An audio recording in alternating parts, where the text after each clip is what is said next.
আসসালামু আলাইকুম। তো আমরা দাঁড়িয়ে আছি এখন কিশোরগঞ্জের যে বিখ্যাত হাওর রয়েছে নিকলি হাওর, সেই হাওরে।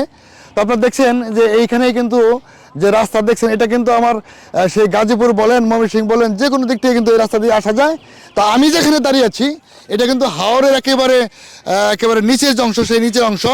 তো এইখানে আমরা যখন পানি ছিল, যখন এসেছিলাম, তখন কিন্তু এইখান থেকেই আমরা ট্রলার যুগে গিয়েছিলাম আমরা সেই আপনার এই মিঠামইন, সেই মিঠামইন যে রাষ্ট্রপতি সাহেবের বাড়ি, সেই বাড়ি দেখেছি আমরা। এবং ওইখানকার যে বিখ্যাত একটা রাস্তা হয়েছে, সেই রাস্তা দেখেছি। বণিক সমিতির মাধ্যমে পিকনিক এসেছি এবং পাগলা যে আপনার মসজিদ রয়েছে, সেই মসজিদে আমরা নামাজ পড়েছি। এবং শোলাকিয়া যে ঈদগাহ মাঠ রয়েছে, সেই মাঠে আমরা খাবার দাবার গ্রহণ করেছি। তো হঠাৎ করে মনে হলো যে আমরা একটু নিকলিতে ঘুরে যাই। তো নিকলিতে এসে আজকে এই অবস্থা দেখে মনে হচ্ছে একেবারে সবুজে অরণ্য। তো সেই সবুজ অরণ্যের মধ্যেই দাঁড়িয়ে আছি। আমাদের বাংলাদেশ কৃষিপ্রধান দেশ। আজকে এই হাওরের অবস্থা দেখে মনে হচ্ছে যে হাজার হাজার একর জমি এখানে কৃষি চাষ হয় এবং এখানকার উৎপাদিত ফসলগুলাই সারা বাংলাদেশে সাপ্লাই হয়। আমরা এরকম একটি হাওরে দাঁড়িয়ে আছি, নিকলি হাওর। তো আমাদের সাথে আজকে ভ্রমণ সঙ্গী জনাব আবু নাসির সরকার সাহেব, তো উনি এখনও আমাদের সাথে আসে। আমরা এখন আজকের ভ্রমণ সম্পর্কে তার সাথে কথা বলবো এবং তার অভিজ্ঞতা সম্পর্কে আমরা জানবো। আসসালামু আলাইকুম। সত্যি আজকে খুব আনন্দের বিষয় যে আমরা ফুলবাড়িয়া বাজার বণিক সমিতির মাধ্যমে এই বৃহত্তর কিশোরগঞ্জের মসজিদ, পাগলা মসজিদ ভ্রমণে আসছি।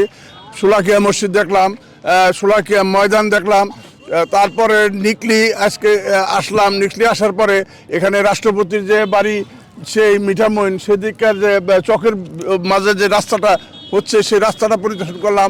এবং লক্ষ লক্ষ একর জমি এখানে যে ফসলি জমিটা রয়েছে সেটাও আমরা লক্ষ্য করলাম।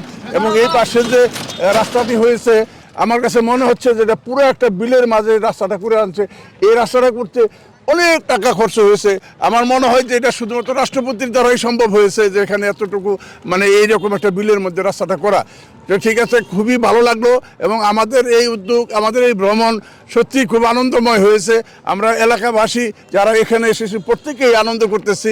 এবং রাস্তাঘাট দেখে আমরা আরও অভিভূত হয়েছি এবং বিল অঞ্চল দেখে অভিভূত হয়েছি।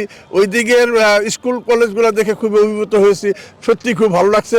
আমি ধন্যবাদ জানাই ফুলবাড়িয়া বাজার বণিক সমিতির সাধারণ সম্পাদক রেজাউল করিম তথা তার সাথে যারা আছেন পরিচালনা পরিষদের সকলকে আমি ধন্যবাদ জানাই।